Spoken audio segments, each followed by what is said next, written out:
పెళ్ళైనాక అల్లుడు పాతగా పడ్డాక అత్తింటికి వచ్చినప్పుడు అల్లుడా మంది తాగుడు బంద్ చేసినవా? బంద్ చేసిన అత్తమ్మా. ఏమో నేనైతే నమ్మ. చెప్తున్నా కదా తాగుతలేని బంద్ చేసిన. లేలే నేను అస్సలే నమ్మ.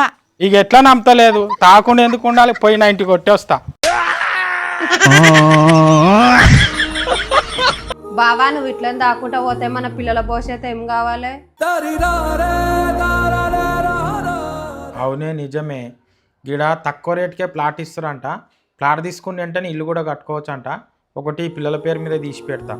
సొంత ఇల్లు కట్టుకోవాలని ప్రతి ఒక్కరు అనుకుంటారు. గసుంటాల కోసమే ఈ వీడియోని తీసుకొని వచ్చిన. ఇక్కడ చాలా తక్కువ రేట్కే ప్లాట్ ఇస్తున్నారు. మీరు ఇక్కడ ప్లాట్ తీసుకుని వెంటనే ఇల్లు కూడా కట్టుకోవచ్చు. ఇక మీకైతే ఇక్కడ 50 నుంచి 80% దాకా బ్యాంక్ లోన్ కూడా వస్తున్నది. ఇది DTCP అండ్ రేరాప్ రోడ్ ప్రాజెక్టు. ఇక్కడ under ground drainage, electricity, water connection, పార్కులు డెవలప్ చేశారు. ఈ వెంచర్ చుట్టుముట్టు అయితే స్కూల్స్, కాలేజెస్, హాస్పిటల్స్, రెస్టారెంట్స్ ఉన్నాయి. ఈ వెంచర్ అయితే ఊరికి ఆనుకోనే ఉన్నది. ఇక్కడైతే గజం రేటు కేవలం 12,499 చెప్తున్నారు. మరి ఇంకెందుకు ఆలస్యం, మీ భవిష్యత్ కోసం గానీ మీ పిల్లల భవిష్యత్ కోసం కానీ చూసే ప్రతి ఒక్కరికి ఈ వీడియో ఉపయోగపడుతుంది. ఈ వీడియోని సేవ్ చేసుకొని పెట్టుకొని మీ చుట్టాలకు, దోస్తులకు అందరికీ షేర్ చేయండి. ఈ వెంచర్ పేరు వచ్చి శివానంది. ఇవైతే phase 1 phase 2 ఉన్నాయి. ఈ వెంచర్ అయితే సాగర్ హైవేకు యాచారం మండల్ దగ్గర నందివనపర్తి విలేజ్ దగ్గరనే ఉన్నది. మీకు కావాలనుకున్నా లేదా ఇంకేమైనా డౌట్ ఉన్న వాళ్ళ నంబర్ ఇక్కడ ఇస్తున్న, కాంటాక్ట్ కండి. Thank you.